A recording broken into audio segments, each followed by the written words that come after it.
नमस्कार, स्वागत है आप लोग के अपने channel study with Rakesh sir पे। आज इस वीडियो में हम लोग देखने वाले हैं कक्षा 10वीं विज्ञान का जो हम लोग का चैप्टर है प्रकाश का परावर्तन और अपवर्तन, उसका 1 शॉट में कंप्लीट रिवीजन।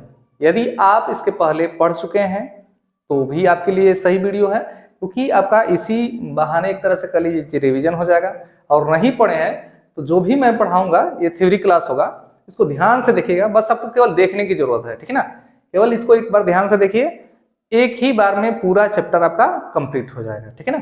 तो आइए हम लोग वीडियो को शुरू करते हैं। वीडियो में आगे बढ़ने से पहले आपको बता दें, यदि आप हमारे चैनल पर नए हैं और आप किसी भी बोर्ड का बोर्ड पेपर 2024 देने वाले हैं, वो आप उत्तर प्रदेश बोर्ड का या बिहार बोर्ड हो या एमपी बोर्ड हो, किस राजस्थान बोर्ड हो, किसी बोर्ड का आप पेपर देने वाले हैं, तो एनसीईआरटी का ये जो चैप्टर है फिजिक्स में आता है प्रकाश का परावर्तन और अपवर्तन, ये आपके लिए इंपॉर्टेंट है, इसको तैयार कर लीजिएगा।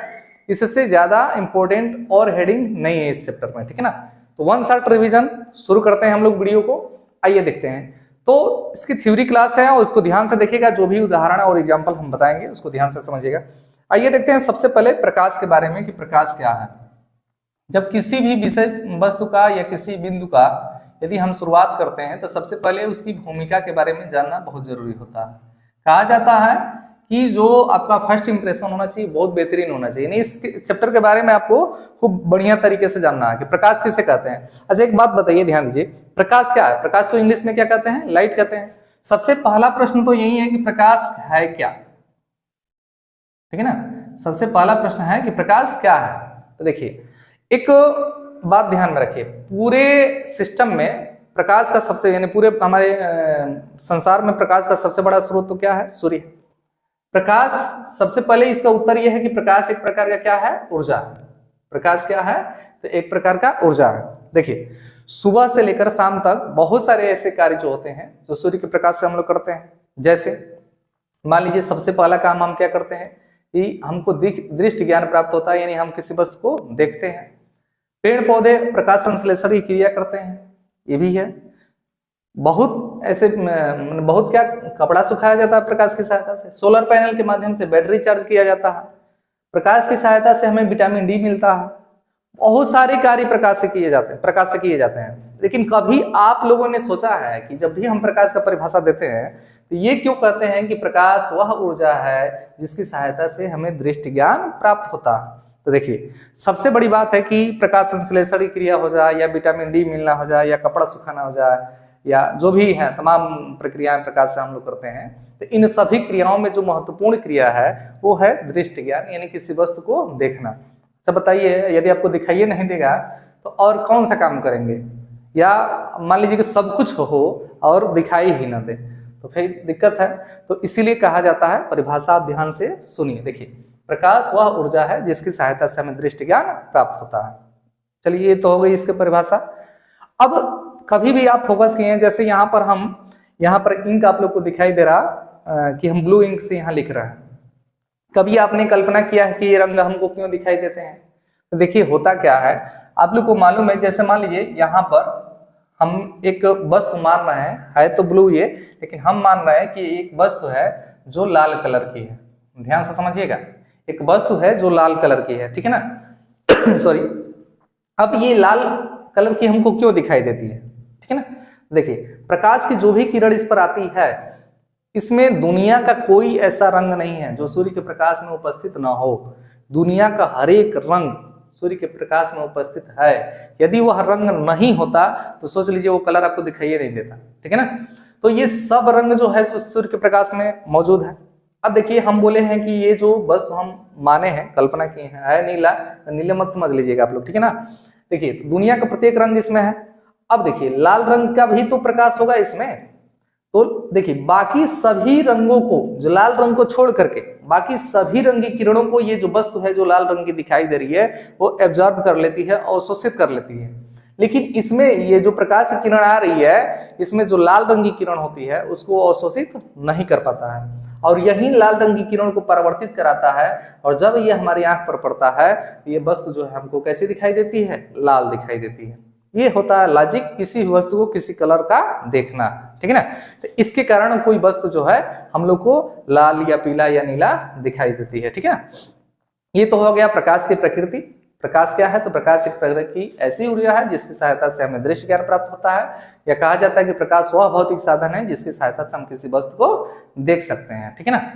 चलते हैं उसके बाद प्रकाश से संबंधित कुछ परिभाषाएं, कुछ बेसिक पॉइंट आइए देखते हैं। तो प्रकाश से संबंधित परिभाषाओं में सबसे पहले हम लोग समझते हैं कि देखिए, प्रकाश के उत्सर्जन के आधार पर और प्रकाश के गमन के आधार पर वस्तु के अलग अलग प्रकार बनाए जाते हैं। ठीक है। प्रकाश के उत्सर्जन के आधार पर वस्तु का अलग प्रकार होता है और प्रकाश के गमन के आधार पर वस्तु का अलग प्रकार होता है। तो देखिए, सबसे पहले हम लोग समझेंगे कि प्रकाश के उत्सर्जन के आधार पर वस्तुएं कितनी प्रकार की होती है। ध्यान दीजिए, बहुत जल्दी जल्दी इस वीडियो को यदि अंत तक देख लेते हैं, देखिए बिना स्किप किए हुए, आपको भगा करके वीडियो नहीं देखना है। ठीक है।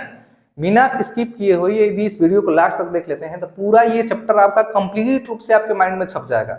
और उसके बाद वीडियो को लास्ट तक देख करके उसके बाद कमेंट करिए कि आपको समझ में आया है कि नहीं आया। ठीक है ना। तो देखिए, प्रकाश का उत्सर्जन यानी प्रकाश के उत्सर्जन के आधार पर हम वस्तुओं के प्रकार पढ़ेंगे। उसके बाद दूसरा पढ़ेंगे हम लोग प्रकाश के गमन के आधार पर वस्तु का प्रकार। ठीक है ना। प्रकाश के गमन के आधार पर वस्तु का प्रकार। ठीक है ना। तो सबसे पहले हम लोग समझते हैं कि आखिर उत्सर्जन होता क्या है। देखिए, उत्सर्जन का मतलब होता है कि प्रकाश का किसी भी प्रकाश के स्रोत से निकलना। उत्सर्जन शब्द का ही अर्थ होता है निकलना। ठीक है ना। जैसे अभी यहाँ लाइट लगा है तो इससे प्रकाश क्या हो रहा है? उत्सर्जित हो रहा है। ठीक है ना। सूर्य से प्रकाश ये उत्सर्जित होता है। ठीक है ना। तो प्रकाश के उत्सर्जन के आधार पर वस्तु दो प्रकार की होती है, याद रखिए। प्रकाश के उत्सर्जन के आधार पर वस्तु कितने प्रकार की होती है? दो प्रकार की होती है। ठीक है ना। प्रदीप्त वस्तुएं, प्रदीप्त वस्तुएं और अप्रदीप्त वस्तुएं। अप्रदीप्त वस्तुएं, देखिए कहीं कहीं इसे प्रदीप्त अप्रदीप्त लिखेगा, कहीं कहीं इसे दीप्त अदीप्त लिखेगा, तो कंफ्यूज होने की कोई जरूरत नहीं है। देखिए, प्रदीप्त किसे कहते हैं आप ही बताइए। पूरे अगर जो आप दैनिक जीवन में जितना सारा वस्तु देखते हैं, यदि उन सभी वस्तुओं को आप रखते हैं पास में और छांटना शुरू करिए कि उत्सर्जन के आधार पर ये वस्तु प्रदीप्त है या अप्रदीप्त है। अब बताइए, मार्कर जो आप लोग को दिखाई दे रहा है, यदि इसको अंधेरे में रख दिया जाए, इसके पास इतनी क्षमता नहीं है कि इस स्वतः प्रकाश का ये उत्सर्जन करेगा, क्योंकि इसके पास अपना प्रकाश नहीं है। तो ये जब अपना प्रकाश नहीं है तो इसको हम अप्रदीप्त की श्रेणी में रखते हैं। प्रदीप्त की श्रेणी में किसे रखा जाता है? जिसके पास अपना प्रकाश होता है, जो स्वतः ही प्रकाश का उत्सर्जन करता है, उसे हम प्रदीप्त की श्रेणी में रखते हैं। जैसे सूर्य क्या है? तो प्रदीप्त वस्तु है। क्योंकि ऐसा नहीं है कि सुबह सुबह जगते हैं और जाते हैं उसको बटन ऑन करने या उसको जलाने जाते हैं कि चलिए प्रकाश दीजिए, अब सुबह हो गया है, ऐसा तो है नहीं भाई। वो अपने से प्रकाश हो, उसमें नाभिकीय संलयन की अभिक्रिया होती है, अपार ऊर्जा उसमें उत्पन्न होती है, वहीं ऊर्जा विकिरण ऊर्जा के माध्यम से हमारे पृथ्वी पर आती है। तो सूर्य जो है प्रदीप्त वस्तु का उदाहरण है। उसी प्रकार चंद्रमा के पास अपना प्रकाश है नहीं, वह सूर्य के प्रकाश से प्रकाशित होता है और तब जाकर हमको प्रकाश देता है। तो चंद्रमा अप्रदीप्त वस्तु का एग्जाम्पल है। ठीक है ना। कमेंट बॉक्स में आप लोग बताइए कि जो विद्युत बल्ब है वह प्रदीप्त की श्रेणी में रखा जाएगा कि अप्रदीप्त की श्रेणी में रखा जाएगा। यदि आप वीडियो यहाँ तक देखते हुए आ गए हैं और मेरा कंसेप्ट आपको समझ में आया है तो आप इस प्रश्न का उत्तर जरूर दीजिएगा। ठीक है ना। तो प्रकाश के उत्सर्जन के आधार पर वस्तु दो प्रकार के, प्रदीप्त और अप्रदीप्त। आगे चलते हैं, प्रकाश का गमन। तो प्रकाश के गमन के आधार पर वस्तु तीन प्रकार की होती है, याद रखिए। प्रकाश के गमन के आधार पर वस्तुएं कितनी प्रकार की? तीन प्रकार की होती है। अच्छा बताइए, गमन का मतलब क्या होता है? गमन का मतलब होता है एक स्थान से दूसरे स्थान तक जाना। अच्छा बताइए, प्रकाश जाता है कि नहीं जाता है? टार्च और चलाते होंगे या प्रकाश जो भी फैल रहा है या फैलता है तो आप लोग देखे होंगे। ऐसा नहीं है कि जहाँ प्रकाश का स्रोत है तो वहीं से प्रकाश निकला और वहीं पर ब्रेक लगा दिया, ऐसा तो है नहीं। प्रकाश चलता है, यदि नहीं चलता तो प्रकाश की चाल नहीं होती। अगर जब नहीं चलता प्रकाश, आप बताइए, तो सूर्य उतना दूर है, ठीक है ना, अब वहां से यहाँ तक प्रकाश चला रहा है, इसका मतलब प्रकाश के पास अपनी चाल है, प्रकाश चलता है। तो प्रकाश के चलने के आधार पर यानी प्रकाश के संचरण के आधार पर वस्तु का तीन प्रकार बनाया गया, ठीक है ना। पहला होता है पारदर्शी, बहुत सिंपल है। दूसरा होता है अपारदर्शी और तीसरा होता है पारभासी, ठीक है ना। पहला क्या होता है? पारदर्शी या पारदर्शक बोलते हैं इसको, पारदर्शी या पारदर्शक। दूसरा होता है अपारदर्शी या अपारदर्शक और तीसरा होता है पारभासी या पारभाषक। अब पारदर्शी, अपारदर्शी, पारभासी, ये बहुत सिंपल परिभाषा होता है। कहने को तो इसका दो तरीके से परिभाषा भी दे सकते हैं कि जैसे मान लीजिए यहाँ हवा है, कैमरे और हमारे सामने यहाँ हवा है और मैं कैमरे को आसानी से देख रहा हूँ। इसका मतलब कि जब मैं देख ले रहा हूँ, इसका मतलब प्रकाश भी यहाँ से अगर जाए फोकस कराया जाए तो प्रकाश भी वहां चला जाएगा। तो ये जो माध्यम हवा है, ये कौन सा माध्यम है? पारदर्शी माध्यम। तो पारदर्शी किसे कहते हैं? वे वस्तुएं जिसके आर पार हम देख सकते हैं। तो ऐसे परिभाषा नहीं दिया जाता, कभी भूल करके ये इतना हल्का परिभाषा देने का प्रयास मत करिएगा। देखिए कहा जाता है कि जैसे मान लीजिए 3 प्रकार की वस्तु हो गई, ये प्रकाश के गमन के आधार पर तीनों का हम लोग यहाँ फिगर बना लिए हैं। अब पारदर्शी उसे कहेंगे जिसमें से प्रकाश की किरण एक पक्ष से दूसरे पक्ष में चली जाती है। पारदर्शी उसे बोलेंगे जिसमें से प्रकाश की किरण एक पक्ष से दूसरे पक्ष में चली जाती है। अपारदर्शी उसे बोलेंगे, अपारदर्शी यानी जो पारदर्शी नहीं हो, यानी प्रकाश की किरण जो है एक पक्ष से दूसरे पक्ष में नहीं जा पाती है। और पारभासी उसे बोलते हैं जिसमें प्रकाश की कुछ किरणें उस पार तो जाती है लेकिन कुछ किरणें जाती नहीं है, जिसमें हल्का हल्का हम धुंधला, जैसे घिसा हुआ कांच हो गया, हल्का कागज हो गया या कपड़ा हो गया। तो बहुत सारे ये पारभासी के एग्जाम्पल हैं। अपारदर्शी जैसे ये दीवार व्हाइट बोर्ड हो गया, उसके बाद आपका कोई भी टीन हो गया, लोहा हो गया, ये सब अपारदर्शी में आएंगे, यानी जिसके आर पार हम नहीं देख सकते हैं। पारदर्शी में बिना पालिश किया हुआ कांच हो गया, स्वच्छ जल हो गया, हवा हो गया, ये दुनिया भर का चीज है, सब पारदर्शी में आता है। अपारदर्शी में जिसके आर पार नहीं देखेंगे, यानी प्रकाश एक पक्ष से दूसरे पक्ष में नहीं जाता है, उसे अपारदर्शी। और पारभासी जिसमें प्रकाश की कुछ किरणें एक पक्ष से दूसरे पक्ष में चली जाती है और कुछ नहीं जाती है, उसे हम क्या कहते हैं, पारभासी कहते हैं। ठीक है ना। तो चलते हैं अगले टॉपिक पे। तो अगला टॉपिक हम लोग का आइए देखते हैं। यदि आप यहाँ तक आ गए हैं वीडियो देखते देखते तो प्लीज वीडियो को लाइक करिएगा और कमेंट करके आप जरूर बताइएगा कि आपको ये जो थ्योरी क्लास है कैसा लग रहा है। ठीक है ना। चलिए आइए देखते हैं। उसके बाद इसमें किरण पढ़ना है, किरण पुंज पढ़ना है, बहुत इंपॉर्टेंट है नहीं है, इसलिए उस टॉपिक को हम स्किप कर रहे हैं। आगे चल रहे हैं प्रकाश का परावर्तन। तो प्रकाश का परावर्तन किसे कहते हैं? देखिए परावर्तन शब्द का अर्थ क्या होता है? परावर्तन शब्द का अर्थ होता है, जैसे बचपन में या कभी भी आप ऐसा हरकत जरूर किए होंगे, शीशा चमकाने वाली जो घटना है वही परावर्तन है। तो ऐसा नहीं है बोर्ड के पेपर में आएगा कि प्रकाश का परावर्तन किसे कहते हैं, तो लिख देंगे कि शीशा चमकाने की प्रक्रिया को प्रकाश का परावर्तन कहते हैं। ये भूल करके भी गलती मत ऐसा कीजिएगा और ना ही ऐसा लिखिएगा। प्रकाश का परावर्तन का एक लीगल परिभाषा होता है, देखिए कैसे देते हैं। देखिए परावर्तन के लिए क्या होना चाहिए, तो सबसे पहले परावर्तन के लिए होना चाहिए एक परावर्तक तल। ये हम एक तल ले लिए हैं, ये परावर्तक तल हो गया। ठीक है ना, एक परावर्तक तल हो गया।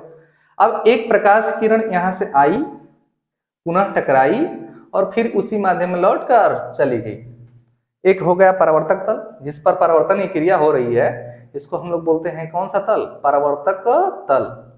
तो कहा जाता है कि जब कोई प्रकाश की किरण किसी चिकने समतल तल पर टकराती है तो टकराने के पश्चात पुनः पहले ही माध्यम लौटकर चली जाती है, माने जिधर से आ रही है उधर चली जाती है। इसी घटना को हम लोग बोलते हैं प्रकाश का परावर्तन। ठीक है ना। जब कोई प्रकाश की किरण किसी चिकने समतल तल पर टकराती है तो टकराने के पश्चात वह पुनः पहले ही माध्यम में लौटकर चली जाती है, इसी घटना को हम प्रकाश का परावर्तन कहते हैं। देखिए ये तो हो गया परावर्तक तल आपका, ये किरण आ रही है। ठीक है ना। तो संस्कृत में एक शब्द सुने होंगे पतित। पतित शब्द का मतलब क्या होता है, गिरना। इस किरण को हम लोग बोलते हैं आपतित किरण। इसको क्या बोलते हैं हम लोग, आपतित किरण हो। ये जो किरण यहाँ से टकरा कर वापस जा रही है तो इसको हम लोग बोलते हैं परावर्तित किरण, यानी परावर्तन के पश्चात ये किरण जा रही है, इसलिए इसको हम लोग बोलते हैं परावर्तित किरण। और दोनों के बीच में ये जो लंब खींचा जाता है, काल्पनिक लंब होता है, इसको हम लोग बोलते हैं अभिलंब। तो ये हो गया आपका अभिलंब। ये क्या होता है आपका अभिलंब। ठीक है ना। तो ये परावर्तन में पूरा आपको जब भी परावर्तन का परिभाषा पूछेगा आपसे तो परावर्तन का परिभाषा के साथ साथ आपको फिगर भी बनाना जरूरी है। ठीक है ना। तो फिगर बनाइएगा आप लोग। ठीक है ना। ये हो गया परावर्तक तल, आपतित किरण, परावर्तित किरण और ये हो गया अभिलंब।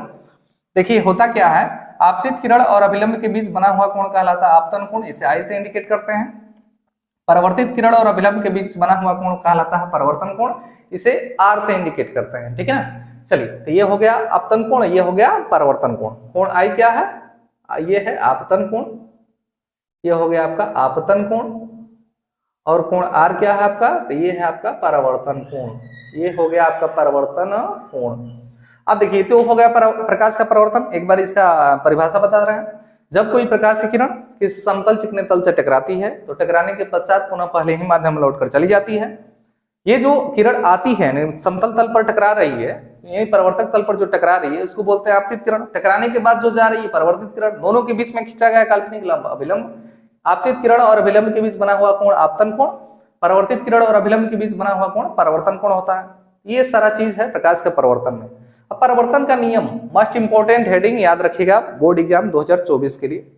हर एक बोर्ड एग्जाम के लिए कई बार ये पूछा गया है परावर्तन के कितने नियम होते हैं, परावर्तन के कौन कौन से नियम होते हैं, अतुल लघुत्तरीय पूछ देता है, ठीक है ना। तो परावर्तन के याद रखिएगा 2 नियम होते हैं, कौन कौन से। तो पहला नियम है कि आपतित किरण, परावर्तित किरण और अभिलंब तीनों एक ही तल में होते हैं। पहला नियम, आपतित किरण, परावर्तित किरण, अभिलंब तीनों एक ही तल में होते हैं। और दूसरा नियम ये होता है कि जितना आपतन कोण होगा ना उतना ही परावर्तन कोण होगा, ठीक है ना। यानी ये 45 डिग्री तो ये भी 45 डिग्री हो जाएगा, ठीक है। जैसे देखिए गेंदों का प्रयोग आप लोग किए होंगे, जिस एंगल पर आप थ्रो करेंगे उसी एंगल पे हो जाता है। अगर जो 90 डिग्री पे गिराएंगे तो सीधे 98 डिग्री पे आता है, लेकिन पृष्ठ की भी बात होनी है, पृष्ठ की भी प्रकृति होनी चाहिए वैसे, ठीक है ना। तो आपतन कोण परावर्तन कोण के क्या होता है, बराबर होता है। ये परावर्तन का दूसरा नियम है। पहला नियम क्या है कि आपतित किरण, परावर्तित किरण और अभिलंब तीनों एक ही तल में होते हैं। ये आपका 2 नियम होते हैं परावर्तन के, ठीक है ना।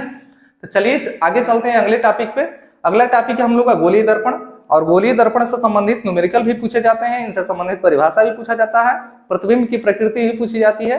तो बहुत गोलीय दर्पण सिंपल में तुम मतलब आप लोग को ऐसा लग रहा होगा कि एक हेडिंग है, लेकिन गोलीय दर्पण से संबंधित बहुत सारा टॉपिक है जो हम लोग को पढ़ना है, ठीक है ना। तो आइए चलते हैं अगले टॉपिक पे। तो अगला टॉपिक है हम लोग का गोलीय दर्पण। आइए देखिए गोलीय दर्पण किसे कहते हैं। देखिए तो गोलीय दर्पण क्या होता है समझिए। सबसे पहले हम लोग पढ़ते हैं गोलीय दर्पण के बारे में कि गोलीय दर्पण क्या होता है, उसके बाद पढ़ेंगे गोलीय दर्पण के प्रकार, और उसके बाद गोलीय दर्पण से संबंधित परिभाषाएं। गोलीय दर्पण किसे कहते हैं। अच्छा ये बताइए, दर्पण तो जानते हैं हम कि दर्पण किसे कहते हैं, दर्पण का आप लोग यूज भी किए होंगे। दर्पण किसे कहते हैं, यदि किसी कांच के एक साइड में पॉलिश